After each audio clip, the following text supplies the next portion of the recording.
नमस्कार, मैं रीमा प्रसाद और इस वक्त आप देख रहे हैं रिपब्लिक भारत। नमस्कार, मैं हूं आपके साथ बरखा शर्मा। करते हैं महा सुपरफास्ट 200 की शुरुआत।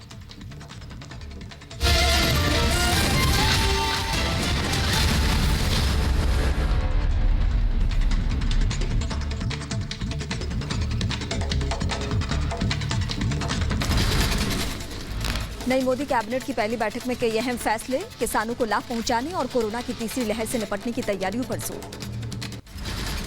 कैबिनेट बैठक के बाद सूचना प्रसारण मंत्री अनुराग ठाकुर का बड़ा बयान, कहा मंडियों को मजबूत करने पर जोर देगी सरकार। 1 लाख करोड़ रुपए मंडी के सिरे किसानों तक पहुंचाया जाएगा। जो 1 लाख करोड़ रुपया है, इसको एपीएमसीज के माध्यम से अलग अलग आधारभूत ढांचा बनाने के कैसे अवसर दिए जा सके, जैसा पहले ई-नैम्स के माध्यम से भी मंडियों को और मजबूत करने का काम किया। कृषि मंत्री नरेंद्र तोमर का बड़ा ऐलान, कहा नए कानून से मंडियां खत्म नहीं बल्कि और मजबूत होकर उभरेगी। एपीएमसी मंडियों को और मजबूत किया जाएगा। मंडियां समाप्त नहीं होंगी, मंडियों को और मजबूत किया जाएगा। मंडियों को और संसाधन मिले, इस दृष्टि से प्रयत्न किया जाएगा। नए स्वास्थ्य मंत्री मनसुख मंडाविया का बड़ा ऐलान, हेल्थ इमरजेंसी के लिए 23,000 करोड़ के पैकेज की घोषणा। कोरोना पैकेज के सही इस्तेमाल की बात कही। 23,000 करोड़ रुपीस का एक पैकेज है। ऑक्सीजन सपोर्टेड बेड्स 4,17,396 आज के दिन में हो चुका है। नए स्वास्थ्य मंत्री मनसुख मांडविया ने कहा तीसरी लहर से निपटने के लिए काम कर रहे हैं। अभी देश में 4 लाख से ज्यादा ऑक्सीजन बेड उपलब्ध। मेडिकल फाइनल ईयर के छात्रों की सेवा हम देंगे। बदल गई है मोदी कैबिनेट की तस्वीर। शपथ लेने वाले 43 मंत्रियों में से कई ने अपने अपने मंत्रालय पहुंचकर कामकाज भी संभाला। केंद्रीय मंत्री ज्योतिरादित्य सिंधिया आज सुबह 10 बजे पदभार करेंगे ग्रहण। सिंधिया को दी गई नागरिक उड्डयन मंत्री की जिम्मेदारी। मंत्रालय मिलते ही एक्टिव हुई मोदी कैबिनेट की यंग ब्रिगेड। अनुराग ठाकुर ने खेल मंत्रालय का कामकाज संभाला, कहा देश भर में खेलों को बढ़ावा देंगे।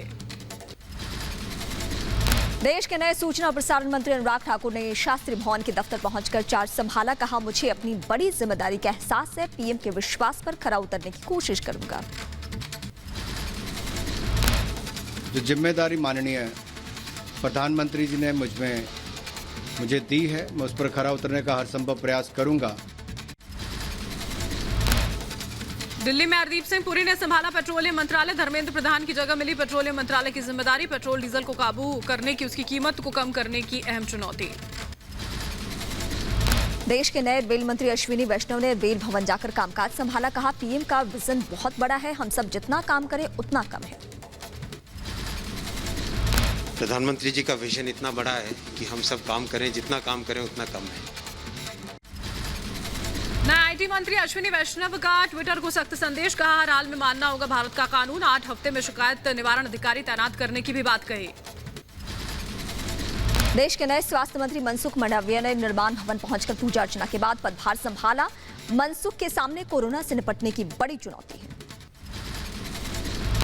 माननीय प्रधानमंत्री जी ने मुझे स्वास्थ्य मंत्रालय की जिम्मेवारी दी गई है। प्रधानमंत्री जी की अपेक्षा के अनुसार मैं काम करने की कोशिश करूंगा।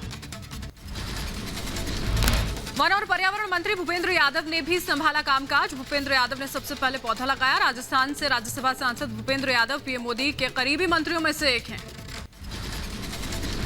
गिरिराज सिंह ने ग्रामीण विकास मंत्री का कामकाज संभाला, बोले पीएम मोदी के सपने को साकार करेंगे, लोगों को सुख सुविधाएं मिले, लोग पलायन ना करें, ये मेरा लक्ष्य है। देश के नए कानून मंत्री किरण रिजिजू ने पदभार संभालने के बाद कहा पीएम मोदी के दिशा निर्देश से काम करते रहेंगे। आदरणीय प्रधानमंत्री जी ने जो भरोसा जताया और देश के लोगों के अपेक्षा है, आकांक्षाएं हैं, उसको पूरा करने के लिए हमको बहुत मेहनत करना पड़ेगा। देश के नए पर्यटन और सांस्कृतिक मंत्री जी किशन रेड्डी ने कार्यभार संभाला, कहा पीएम मोदी के मार्गदर्शन में आगे बढ़ेंगे, सबका साथ सबका विकास सबका विश्वास का लक्ष्य। मोदी जी के नेतृत्व में भारत सबके साथ सबका विकास सबका विश्वास जो उनका लक्ष्य है वो लक्ष्य हम हासिल करेंगे जरूर।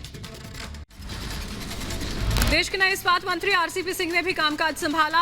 जेडीयू कोटे से सिर्फ आरसीपी सिंह को कैबिनेट मंत्री बनाया गया है। एमएसएमई मंत्रालय का कामकाज संभालने के बाद नारायण राणे ने उद्धव सरकार पर साधा निशाना, कहा वो मुझे बधाई दे, इतना बड़ा दिल उनका नहीं है। देश के नए विमानन मंत्री ज्योतिरादित्य सिंधिया ने पदभार संभालने से पहले बीजेपी मुख्यालय पहुंचकर दीनदयाल उपाध्याय की प्रतिमा पर माल्यार्पण किया। कहा जो जिम्मेदारी मिली है उसे पूरा करूंगा। जो जिम्मेदारी उन्होंने मुझे दी है पूरी लगन से, पूरी निष्ठा से और पूरी क्षमता से इस जिम्मेदारी को निभाने की मैं कोशिश करूंगा। पर्यटन राज्य मंत्री अजय भट्ट ने संभाला पदभार, कहा पर्यटन और पर्यटकों के लिए मेरे पास कई योजनाएं समय पर करेंगे लागू। कार्यभार संभालते ही अजय भट्ट ने रक्षा मंत्री राजनाथ सिंह से मुलाकात की। कहा पीएम मोदी के मार्गदर्शन में काम करता रहूंगा। मोदी कैबिनेट में दूसरी बार मिली अनुप्रिया पटेल को जगह। केंद्रीय राज्य मंत्री अनुप्रिया ने संभाला वाणिज्य और उद्योग का कार्यभार। विदेश राज्य मंत्री मीनाक्षी लेखी ने पदभार संभाला। कहा महिलाओं के लिए पुरुषों से ज्यादा चुनौती है, हर जिम्मेदारी को बखूबी निभाने की कोशिश करूंगी। प्रधानमंत्री जी ने जिस तरीके का भरोसा महिलाओं पर दिखाया है वो काबिले तारीफ है और सब महिला वर्ग की तरफ से मैं प्रधानमंत्री जी को धन्यवाद देना चाहती हूँ। कामकाज संभालने के बाद कृषि राज्य मंत्री शोभा करंदलाजे ने कहा किसानों के हित में है कृषि कानून, किसान आंदोलन राजनीतिक है। देश के नए ऊर्जा मंत्री आरके सिंह ने कामकाज संभाला। कहा पीएम ने जो जिम्मेदारी दी है उसे पूरा करेंगे। पंजाब में बिजली संकट उनकी अपनी समस्या है। प्रधानमंत्री को धन्यवाद देता हूं कि उन्होंने मुझ पर भरोसा जताया। मैं उस खड़े से ऊपर खरा उतरूंगा। प्रधानमंत्री जी के नेतृत्व में हम लोगों ने हर गांव को बिजली से जोड़ा। मोदी मंत्रिमंडल के नए सदस्य राजीव चंद्रशेखर ने संभाला कामकाज। इलेक्ट्रॉनिक और सूचना प्रौद्योगिकी मंत्रालय के राज्य मंत्री बनाए गए हैं चंद्रशेखर। धर्मेंद्र प्रधान ने केंद्रीय शिक्षा मंत्री के साथ कौशल विकास एवं उद्यमिता की कमान संभाली है। इससे पहले पेट्रोलियम मंत्रालय का कार्यभार देख रहे थे प्रधान। यूपी के 9 जिलों में 9 नए मेडिकल कॉलेज बनकर हुए तैयार। आज पीएम मोदी करेंगे उद्घाटन। डॉक्टर्स और कर्मचारियों को देंगे नियुक्ति पत्र। पीडीपी अध्यक्ष महबूबा मुफ्ती आज पहुंचेंगी जम्मू। पार्टी के नेताओं और कार्यकर्ताओं के साथ बैठक करेंगे। चुनाव से पहले संगठन को मजबूत करने की कवायद। जम्मू कश्मीर दौरे के तीसरे दिन परिसीमन आयोग ने किश्तवाड़ में बीजेपी और कांग्रेस के प्रतिनिधि मंडल से की मुलाकात। वहां के मौजूदा हालात की ली है जानकारी। जम्मू कश्मीर में परिसीमन आयोग के दौरे का आज चौथा दिन। 11 बजे जम्मू के मुख्य सचिव से करेंगे मुलाकात। 12 बजे प्रेस कॉन्फ्रेंस।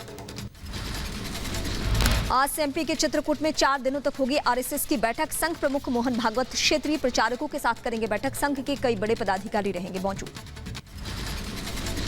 मोदी सरकार के कैबिनेट विस्तार पर भड़की मायावती। कहा गलत नीतियों पर पर्दा नहीं डाल सकते, जनता बदलाव की राह देख रही है। कांग्रेस नेता रणदीप सुरजेवाला ने कैबिनेट विस्तार पर पीएम पर कसा तंज। कहा समस्या इंजन है और आप डब्बा बदलते जा रहे हैं। नई मोदी कैबिनेट पर कांग्रेस ने साधा निशाना। कांग्रेस नेता मनीष तिवारी ने कहा कैबिनेट विस्तार से साफ बीजेपी में प्रतिभा की कमी है। यूपी के सुल्तानपुर दौरे पर बीजेपी सांसद मेनका गांधी मंत्रिमंडल में वरुण या खुद के ना शामिल होने पर कहा कितने सांसद को पीएम करेंगे मंत्रिमंडल में शामिल। चाचा पशुपति पारस से सियासी लड़ाई को लेकर चिराग पासवान की याचिका पर दिल्ली हाईकोर्ट में सुनवाई। लोकसभा स्पीकर के फैसले के खिलाफ लगाई है याचिका। चिराग पासवान की आशीर्वाद यात्रा आज पहुंचेगी खगड़िया। चिराग आज अपने पिता रामविलास पासवान के पैतृक गांव में रहेंगे। उत्तर प्रदेश के लखनऊ में ब्लॉक अध्यक्ष के नामांकन के दौरान हुए उल्लंघन को लेकर समाजवादी पार्टी के नेता नरेश उत्तम ने राज्य चुनाव आयोग को ज्ञापन सौंपा। बीजेपी पर लगाया आरोप। यूपी में ब्लॉक प्रमुख चुनाव नामांकन के दौरान भारी हंगामा। सीतापुर, गोरखपुर, संभल, जौनपुर, इटावा समेत कई शहरों में जमकर बवाल हुआ। फायरिंग गंभीर हुई। यूपी के सीतापुर में ब्लॉक प्रमुख चुनाव के नामांकन के दौरान झड़प हुई। बीजेपी और निर्दलीय प्रत्याशी के समर्थक आपस में भिड़े। झड़प में 3 लोग हुए जख्मी। यूपी के जौनपुर में ब्लॉक प्रमुख नामांकन के दौरान झड़प, कई लोग जख्मी हो चुके हैं। एक दूसरे से भिड़े अलग अलग पार्टी के कार्यकर्ता। यूपी के बागपत में आरएलडी प्रत्याशी को नामांकन से रोकने पर हंगामा। पुलिस ने आरएलडी प्रत्याशी अंशु अलालपुर को रोका। आरएलडी कार्यकर्ताओं और पुलिस में जमकर धक्का मुक्की हुई। छपरौली ब्लॉक में आरएलडी कार्यकर्ताओं ने हंगामा किया। यूपी के हरदोई में ब्लॉक प्रमुख नामांकन के दौरान हंगामा। पर्चा दाखिल करने के दौरान हुआ बवाल। एसपी के एमएलसी राजपाल कश्यप ने लगाया बीजेपी के लोगों पर पर्चा फाड़ने का आरोप। यूपी के बुलंदशहर में ब्लॉक प्रमुख चुनाव के नामांकन के दौरान बीजेपी के 2 गुट भिड़े। दोनों गुटों के बीच जमकर मारपीट और लाठीचार्ज। पुलिस ने किया भीड़ को शांत। यूपी के रायबरेली में भी ब्लॉक प्रमुख के नामांकन के दौरान समर्थकों का हंगामा। बीजेपी और निर्दलीय प्रत्याशी के समर्थकों के बीच हुई हाथापाई। पुलिस से भी हुई तीखी नोकझोंक। यूपी के मैनपुरी में नामांकन के दौरान बीजेपी और एसपी के समर्थकों के बीच मारपीट। बीजेपी समर्थकों ने एसपी विधायक ब्रजेश कठेरिया की गाड़ी को घेरा, गाड़ी का शीशा तोड़ा। यूपी के बागपत में आरएलडी प्रत्याशी अंशु का नामांकन करने से रोकने का पुलिस पर लगा आरोप। आरएलडी समर्थकों और पुलिस के बीच हुई धक्का मुक्की। बाद में अंशु ने किया नामांकन।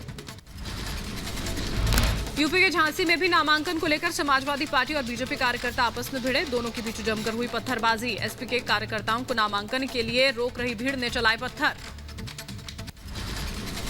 यूपी के बिजनौर में ब्लॉक प्रमुख के नामांकन केंद्र में हुआ हंगामा। बीजेपी कार्यकर्ताओं पर ब्लॉक प्रमुख प्रत्याशी की जमकर पिटाई का आरोप लगा है। प्रत्याशी का पर्चा छीनकर भागे बीजेपी कार्यकर्ता। यूपी के बस्ती में भी ब्लॉक प्रमुख नामांकन के दौरान बीजेपी कार्यकर्ताओं और पुलिस में झड़प हो गई। पुलिस ने सख्ती दिखाते हुए मामले को संभाला।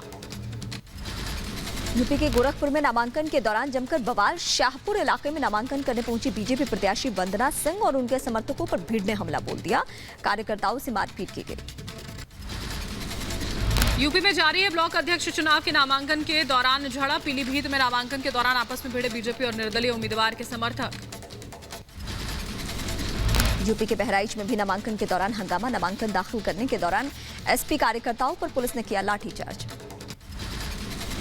यूपी के ललितपुर में ब्लॉक प्रमुख नामांकन के दौरान हंगामा हुआ। समाजवादी पार्टी के कार्यकर्ताओं ने बीजेपी कार्यकर्ताओं पर मारपीट का आरोप लगाया। नामांकन का पर्चा छीनने की भी कोशिश की। यूपी के उन्नाव में ब्लॉक प्रमुख नामांकन के दौरान सपा के पार्षद सुनील साजर ने खोया संयम। बीजेपी कार्यकर्ताओं से गाली गलौज की। यूपी के फतेहपुर में भी ब्लॉक प्रमुख चुनाव नामांकन के दौरान बीजेपी और सपा कार्यकर्ता आपस में भिड़े। कई कार्यकर्ताओं को चोट आई। सपा समर्थकों की गाड़ी तोड़ने का आरोप। यूपी के गाजीपुर में समाजवादी पार्टी और बीजेपी कार्यकर्ताओं ने नामांकन दाखिल किए हैं। 9 जुलाई तक नाम वापसी की तारीख। 10 जुलाई को मतदान प्रक्रिया। यूपी के गोंडा में भी नामांकन के दौरान ब्लॉक के गेट पर ताला जड़ा मिला। पुलिस ने ताला तोड़कर एसपी प्रत्याशी मायादेवी का कड़ी सुरक्षा में नामांकन करवाया।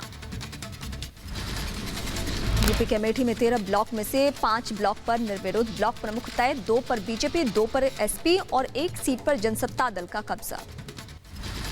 यूपी में ब्लॉक प्रमुख नामांकन के दौरान हिंसा को लेकर प्रियंका वाड्रा ने पीएम मोदी के साथ यूपी सरकार को घेरा। ट्वीट कर लिखा, कानून व्यवस्था की आंख पर पट्टी बांधकर लोकतंत्र का चीरहरण चल रहा है। लखनऊ में ओम प्रकाश राजभर से मिले असदुद्दीन ओवैसी। समाजवादी पार्टी पर साधा निशाना। बोले, यूपी में अब मुस्लिम यादव कॉम्बिनेशन नहीं चलेगा, सिर्फ विकास की राजनीति चलेगी। एक बात याद रखिए, उत्तर प्रदेश में एमवाई कॉम्बिनेशन नहीं चलेगा, A to Z अलायंस चलेगा बस। रिपब्लिक भारत से ओम प्रकाश राजभर ने बात की। कहा, विधानसभा चुनाव की रणनीति पर चर्चा हुई। राजभर ने 403 सीटों पर जीत का दावा ठोका। सिर्फ हम लोग अपने अपने विधानसभा जहां जिसको तैयारी कर रहे हैं, जो मजबूत सीटें हैं वहां जो लड़ना चाहते हैं वो पार्टी अपना काम कर रही है। यूपी में नए समीकरण को लेकर प्रगतिशील समाजवादी पार्टी के प्रवक्ता अरविंद यादव का बयान। कहा, 2022 में यूपी में किसी भी कीमत पर बीजेपी की सरकार नहीं बनेगी। ओवैसी की भी तारीफ की है। यूपी में पार्टी को मजबूती देने में जुटे ओवैसी। बहराइच में पार्टी दफ्तर का उद्घाटन किया। कहा, 2022 का चुनाव पार्टी के लिए बेहद अहम। यूपी की 100 सीटों पर प्रत्याशी उतारने का दावा। उत्तर प्रदेश के डिप्टी सीएम केशव प्रसाद मौर्य का बड़ा ऐलान। मंदिर आंदोलन में जान गंवाने वाले कार सेवकों के नाम पर बनेंगी सड़कें। बोले, रामलला के दर्शन के लिए पहुंचे कार सेवकों पर समाजवादी पार्टी की सरकार ने चलवाई थी गोलियां। आज हम लोगों ने यहाँ भी एक घोषणा की है कि जो बलिदानी राम भक्त हैं, चाहे वो 30 अक्टूबर 90 हो, चाहे 2 नवंबर 90 हो, जो बलिदानी राम भक्त हैं उनके घर तक की सड़क को भी कार सेवक मार्ग के नाम से हम बनाएंगे और उसमें वह बलिदानी जो राम भक्त हैं उनका नाम भी लिखेंगे, उनका फोटो भी लगाएंगे। कार सेवकों के नाम रोड बनवाने के बीजेपी के दावे पर समाजवादी पार्टी का हमला। अनुराग भदौरिया ने कहा कि जब भी चुनाव आता है बीजेपी धर्म और जाति कभी काम के नाम पर वोट मांगना शुरू कर देती है। केशव प्रसाद मौर्य पर उलेमा काउंसिल की प्रवक्ता आमिर रशीदी का हमला। कहा, यूपी में बीजेपी की सरकार अंतिम सांसें गिन रही है। कार सेवकों के नाम से सड़क बनाने का वादा दिखावा है। दिल्ली में पेट्रोल डीजल की कीमतों में उछाल को लेकर युवा कांग्रेस कार्यकर्ताओं ने मोर्चा संभाला। केजरीवाल सरकार के खिलाफ जमकर नारेबाजी की। यूपी के गाजियाबाद बॉर्डर पर किसान संघ का प्रदर्शन। कृषि कानून के साथ किसानों ने किया बढ़ते तेल और गैस के दामों का भी विरोध। मुंबई के धारावी में कांग्रेस कार्यकर्ताओं का प्रदर्शन। पेट्रोल डीजल की बढ़ती कीमतों को लेकर प्रदर्शन। बड़ी तादाद में जुटे कार्यकर्ताओं का हल्ला बोल। पश्चिम बंगाल के नॉर्थ 24 परगना में टीएमसी कार्यकर्ताओं का प्रदर्शन। पेट्रोल और डीजल की बढ़ती कीमतों पर जताया विरोध। केंद्र सरकार के खिलाफ की नारेबाजी। चेन्नई में तेल की बढ़ती कीमतों को लेकर प्रदर्शन। पेट्रोल पंप के बाहर बड़ी तादाद में जुटे कांग्रेसी कार्यकर्ता। राज्य सरकार से तेल के दाम कम करने की अपील। नए आईटी नियम नहीं मानने पर ट्विटर को दिल्ली हाईकोर्ट से बड़ा झटका। कोर्ट ने कहा केंद्र सरकार कोई भी फैसला लेने के लिए स्वतंत्र है। ट्विटर को हाईकोर्ट की तरफ से अब कोई संरक्षण नहीं है। फेसबुक इंडिया के वाइस प्रेसिडेंट अजीत मोहन को सुप्रीम कोर्ट से झटका। याचिका को कमजोर बताया। कोर्ट ने कहा ज्यादातर लोगों के पास कंटेंट को वेरीफाई कराने का कोई साधन नहीं है। एनसीपी नेता एकनाथ खड़से की मुंबई ईडी दफ्तर में पेशी। ईडी के अधिकारियों ने की पूछताछ। पुणे जमीन सौदे में महाराष्ट्र के पूर्व राजस्व मंत्री से पूछताछ। जम्मू कश्मीर में परिसीमन आयोग से मिलने पहुंचा बीजेपी का प्रतिनिधिमंडल। रविंद्र रैना के नेतृत्व में मुलाकात। कांग्रेस ने जम्मू कश्मीर को पूर्ण राज्य का दर्जा देने की मांग की। दरभंगा ब्लास्ट मामले में आरोपियों की आज पटना एनआईए कोर्ट में होनी है पेशी। आज खत्म हो रही है तीनों आरोपियों की रिमांड। आईएनएक्स मीडिया केस में आज दिल्ली के राउज एवेन्यू कोर्ट में सुनवाई। पूर्व वित्त मंत्री और बेटे कार्ति चिदंबरम के खिलाफ मामला। कोरोना के कारण पिछले कई दिनों से चल रही है सुनवाई। कश्मीर के कुलगाम में सुरक्षा बलों और आतंकियों के बीच मुठभेड़। सुरक्षा बलों ने 2 आतंकियों को घेरा। कुलगाम के रेडबान इलाके में जारी है मुठभेड़। जम्मू कश्मीर के राजौरी जिले में सुरक्षा बलों की आतंकियों के साथ मुठभेड़। सुरक्षा बलों ने एक आतंकी को मार गिराया। 2 जवान शहीद। सुरक्षा बलों का ऑपरेशन जारी। जम्मू कश्मीर के पुलवामा में आतंकियों से मुठभेड़। सुरक्षा बलों ने 2 आतंकियों को मार गिराया। एक घर में छिपे हुए थे दोनों ही आतंकी। कश्मीर के आईजीपी विजय कुमार का बड़ा खुलासा। कहा पता था कुलगाम के नेशनल हाईवे पर लश्कर के 2 आतंकी हमला करेंगे। सुरक्षा बलों और पुलिस के ज्वाइंट ऑपरेशन में दोनों को मार गिराया गया। जम्मू कश्मीर के राजौरी में आतंकियों और सुरक्षा बलों के बीच मुठभेड़। जम्मू पुंछ हाईवे पर अलर्ट जारी किया गया। आतंकियों की तलाश में सुरक्षा बलों का सर्च ऑपरेशन। जम्मू कश्मीर के राजौरी में सुरक्षा बलों ने नाकाम की घुसपैठ की कोशिश। भारी मात्रा में गोला बारूद बरामद। सीमा पार से घुसपैठ की फिराक में थे पाकिस्तानी आतंकी। जम्मू कश्मीर के बडगाम से गिरफ्तार हुआ लश्कर का मददगार। आईडी बनाने का सामान भी बरामद। पुलिस और सेना के अधिकारी पूछताछ में जुटे। ड्रोन अटैक के बाद जम्मू में सुरक्षा चाक चौबंद। राजभवन और सिविल सेक्रेटेरिएट को नो फ्लाई जोन घोषित किया गया। सुरक्षा को देखते हुए कदम उठाया गया। इटली के रक्षा मंत्री लॉरेंजो गोइरेनी से मिले सेना प्रमुख मनोज मुकुंद नरवणे। भारत इटली सुरक्षा को लेकर कई अहम समझौते हुए हैं। इसके साथ ही खत्म हो गया नरवणे का ब्रिटेन और इटली का 4 दिन का ये दौरा। विदेश मंत्रालय ने एक बार फिर से पाकिस्तान को फटकार लगाई। आतंकियों का महिमा मंडन न करने की दी नसीहत। जनसंख्या नियंत्रण को लेकर योगी सरकार की बड़ी तैयारी। नई जनसंख्या नीति लाएगी योगी सरकार। 11 जुलाई को जनसंख्या दिवस पर सीएम योगी करेंगे ऐलान। लखनऊ पहुंचेंगे बीजेपी अध्यक्ष जेपी नड्डा। अस्पताल जाकर यूपी के पूर्व मुख्यमंत्री कल्याण सिंह का हाल जानने के लिए वो पहुंचे। उत्तराखंड में कांवड़ यात्रा से रोक हटाई गई। सीएम योगी की उत्तराखंड के सीएम पुष्कर धामी से बातचीत के बाद फैसला। पिछले दिनों लगाई थी कांवड़ यात्रा पर रोक। उत्तराखंड के ऊर्जा मंत्री हरक सिंह रावत का बड़ा ऐलान। हर महीने 100 यूनिट बिजली दी जाएगी मुफ्त। 100 से 200 यूनिट पर 50% की होगी छूट। हम 100 यूनिट तक, जिसमें लगभग 8 लाख लोगों को 8 लाख कनेक्शन को इसका फायदा मिलेगा कि हम निःशुल्क बिजली देंगे।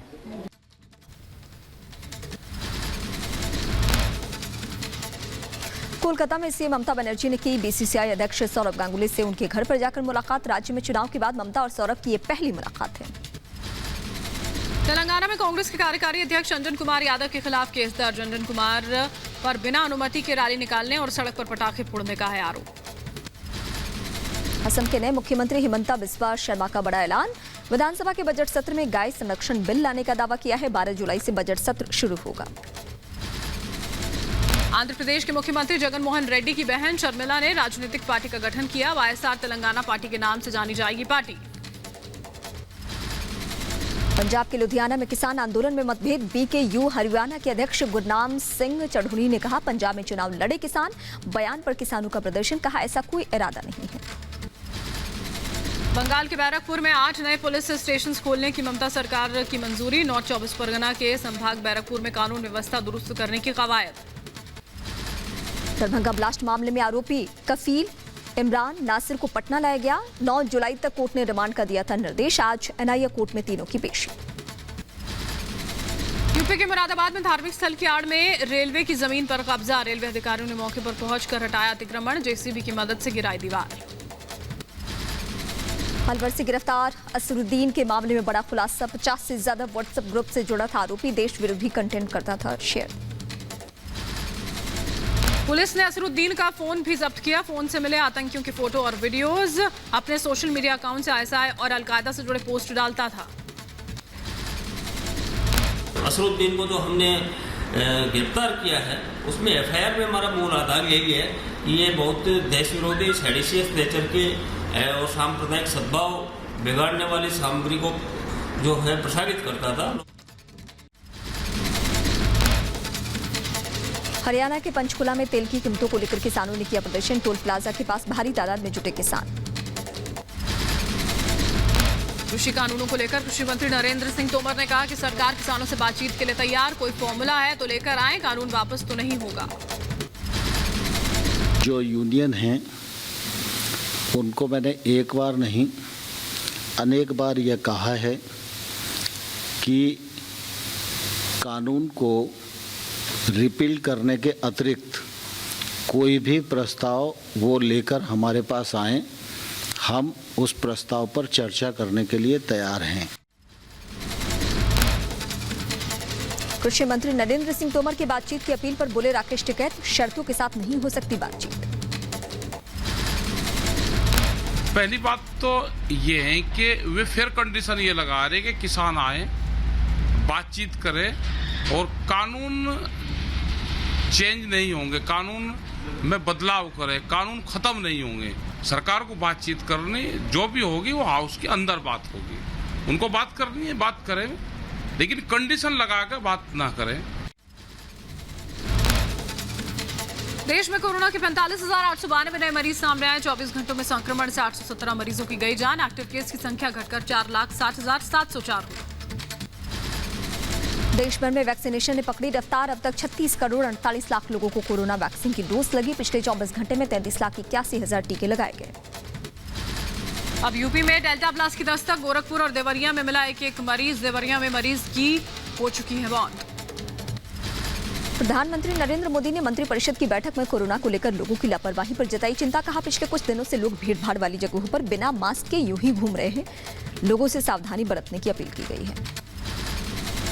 दिल्ली के सीएम अरविंद केजरीवाल ने आईएलबीएस में किया जीनोम सीक्वेंसी लैब का उद्घाटन। कहा, तीसरी लहर में मददगार साबित होगी। 3-4 दिनों में कोरोना के नए वेरिएंट का पता चल जाएगा। गुजरात सरकार का ऐलान। कोरोना में माता पिता गंवाने वाले बच्चों को हर महीने मिलेगी 4,000 रुपए की राशि। लॉकडाउन में छूट मिलते ही पहाड़ की तरफ उमड़े लोग। उत्तराखंड के मसूरी में कैंपटी फॉल पर जुटे सैकड़ों सैलानी सोशल डिस्टेंसिंग की जमकर उड़ाई धज्जियां। मध्य प्रदेश के शाहजहांपुर में वैक्सीनेशन सेंटर पर जमकर हंगामा। एक साथ 1,000 से ज्यादा लोग पहुंचे टीका लगवाने। 2 गज की दूरी का पालन करना भूले लोग। जम्मू कश्मीर के कठुआ में बॉर्डर से सटे बोबिया गांव में सभी को लगाया गया कोरोना का टीका। जिले में 100% टीकाकरण वाला पहला गांव बना। हिमाचल के मनाली में लोगों की लापरवाही को लेकर सख्त हुआ प्रशासन। अधिकारियों को दिए गए निर्देश, पहले प्यार से समझाएं, ना माने तो करे कानूनी कार्रवाई। समाजवादी सरकार में बना अयोध्या का प्रवेश द्वार गिराया गया। 70 लाख रुपए की लागत से बना प्रवेश द्वार शुरू से ही विवादों में था। अयोध्या में श्रद्धालुओं की भीड़ देखते हुए तोड़ा गया गेट। ग्रेटर नोएडा के दादरी में बिजली विभाग ने 19 लोगों के घर की छापेमारी। छापेमारी के दौरान सभी लोगों को बिजली चोरी करते पकड़ा गया। केस दर्ज हो चुका है। बढ़ सकती है एक्टर सलमान खान की मुश्किलें। चंडीगढ़ के कारोबारी ने सलमान और उनकी संस्था बीइंग ह्यूमन के खिलाफ भ्रष्टाचार का केस दर्ज करवाया। ज्वेलरी स्टोर से जुड़ा है मामला। पश्चिम बंगाल के वेस्ट मिदनापुर में एनसीडब्ल्यू सदस्य डॉक्टर बाजुल देसाई ने किया एनएचआरसी टीम का नेतृत्व। सर्किट हाउस में मतदान के बाद हिंसा पीड़ित परिवार के साथ की बैठक, जाना उनका हालचाल। सिलीगुड़ी पुलिस ने नकली अतिरिक्त सत्र न्यायाधीश सह नीलामी अधिकारी को गिरफ्तार किया। बिहार के किशनगंज से गिरफ्तार हुआ फर्जी न्यायाधीश समीर दुबे लोगों से पैसे लूटने का आरोप। आंध्र प्रदेश के विशाखापट्टनम स्टील प्लांट के सामने कर्मचारियों का प्रदर्शन, प्लांट के निजीकरण का कर रहे हैं विरोध। भारी संख्या में जुटे लोगों ने की नारेबाजी। केरल के कोच्चि में फादर स्टेन स्वामी की मौत पर बवाल। डीवाईएफआई कार्यकर्ताओं ने केंद्र सरकार के खिलाफ विरोध प्रदर्शन किया। हिरासत में हुई थी फादर स्टेन स्वामी की मौत। मध्य प्रदेश के होशंगाबाद में 1 जून से 12 सूत्रीय मांग को लेकर नर्सों का हड़ताल। नर्सों की हड़ताल से मरीज परेशान हैं। हड़ताली नर्सों ने सरकार के खिलाफ नारेबाजी की।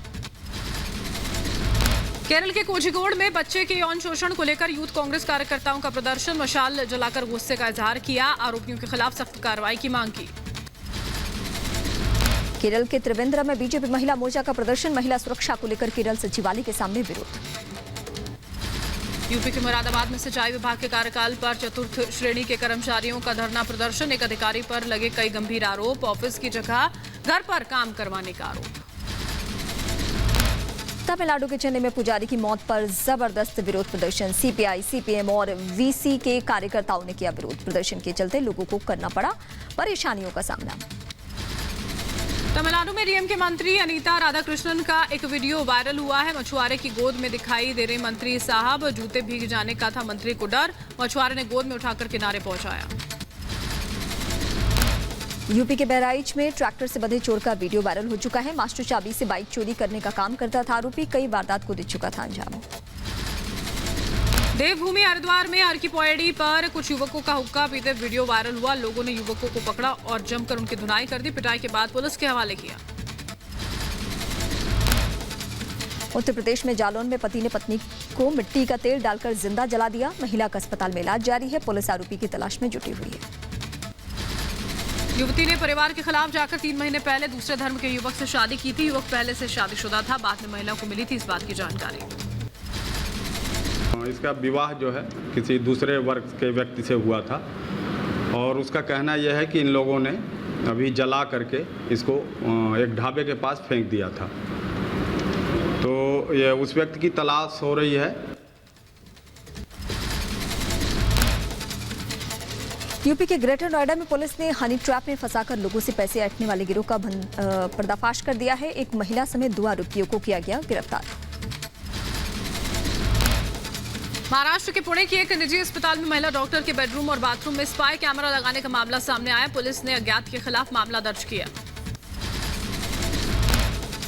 दिल्ली के रोहिणी में पुलिस की बदमाशों के साथ मुठभेड़, गोली लगने से एक बदमाश घायल हुआ है। 20 से अधिक मामलों में पुलिस की थी तलाश। असम के डिब्रूगढ़ में पुलिस ने 3 गौ तस्करों को गिरफ्तार किया। इस दौरान एक गाय तस्कर ने मौके से भागने की कोशिश की। पुलिस की फायरिंग में हुआ जख्मी। उत्तर प्रदेश के महोबा में सामुदायिक स्वास्थ्य केंद्र के मुख्य गेट पर खंभा गिरने से बड़ा हादसा, मलबे में दबने से 6 साल के बच्चे की मौत हो गई है। पश्चिम बंगाल के नॉर्थ 24 परगना में नगर पालिका के पास बीजेपी कार्यकर्ताओं के आवास पर बदमाशों ने हमला किया। घर के बाहर बमबाजी की। पुलिस जांच में जुटी। ओडिशा के संबलपुर में नेशनल हाईवे पर चलते ट्रक में लगी आग, ट्रक में लदा पूरा सामान जलकर खाक हो गया। बिहार के समस्तीपुर में कुछ लोगों ने एक युवक की जमकर पिटाई की। युवक पर चोरी करने का आरोप। पुलिस जांच में जुटी। दिल्ली के हिंदूराव अस्पताल में जबरदस्त गोलीकांड, अपराधियों ने की 25 राउंड से ज्यादा फायरिंग। गोलीबारी में 2 लोगों की मौत।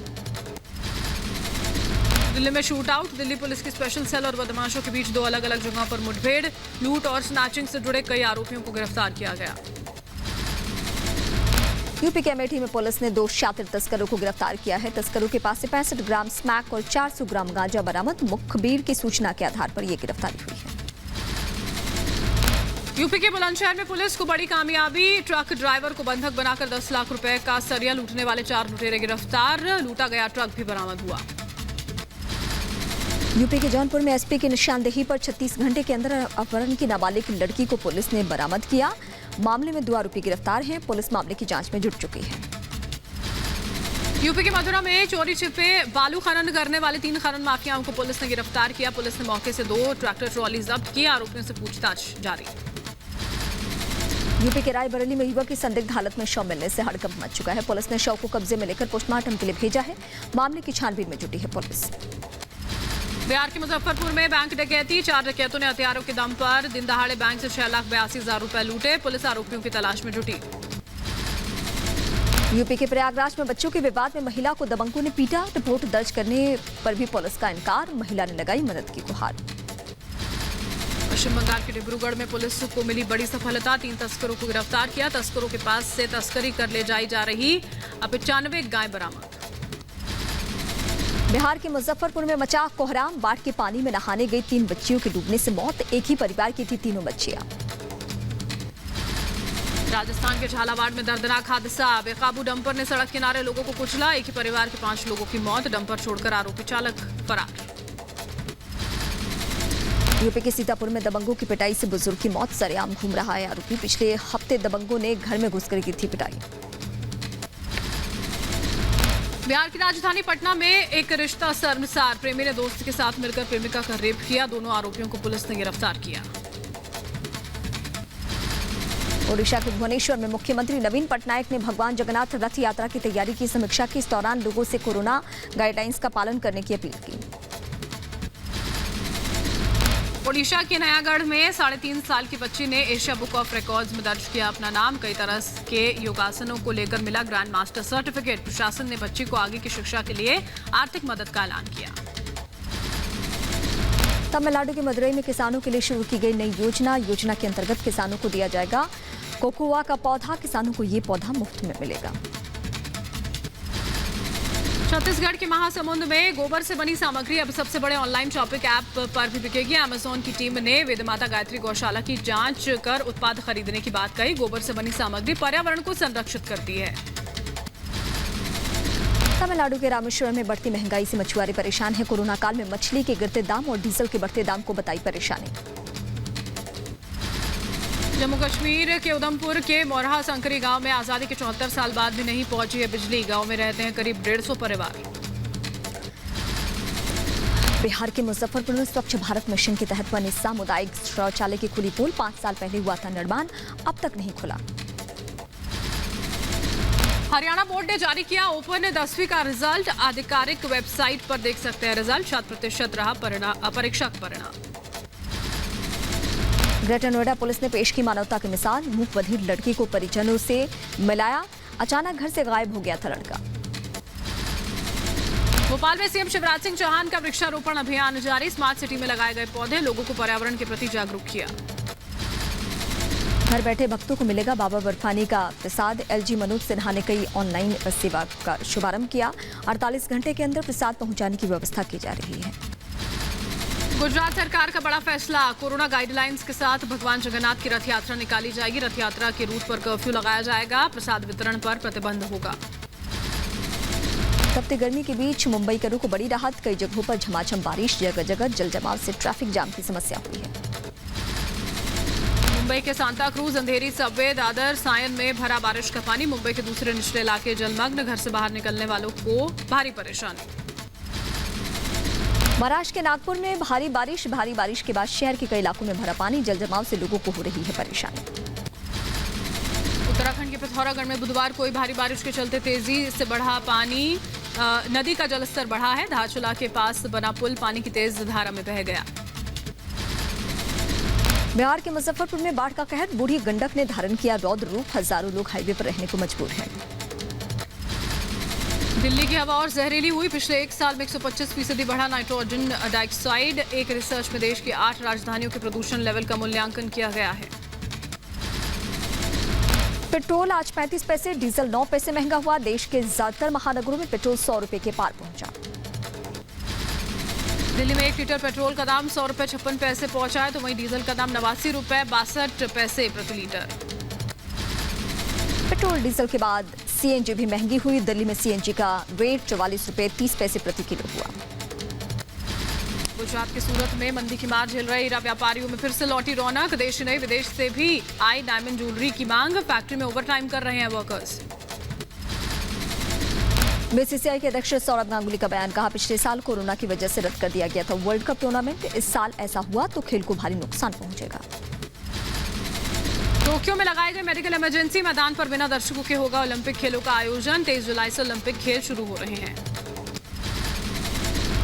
तालिबान से लड़ने के लिए अफगानिस्तान की महिलाओं ने उठाए हथियार, सेना का साथ देने सड़कों पर उतरी, तालिबान की बढ़ती धमक के खिलाफ मोर्चाबंदी।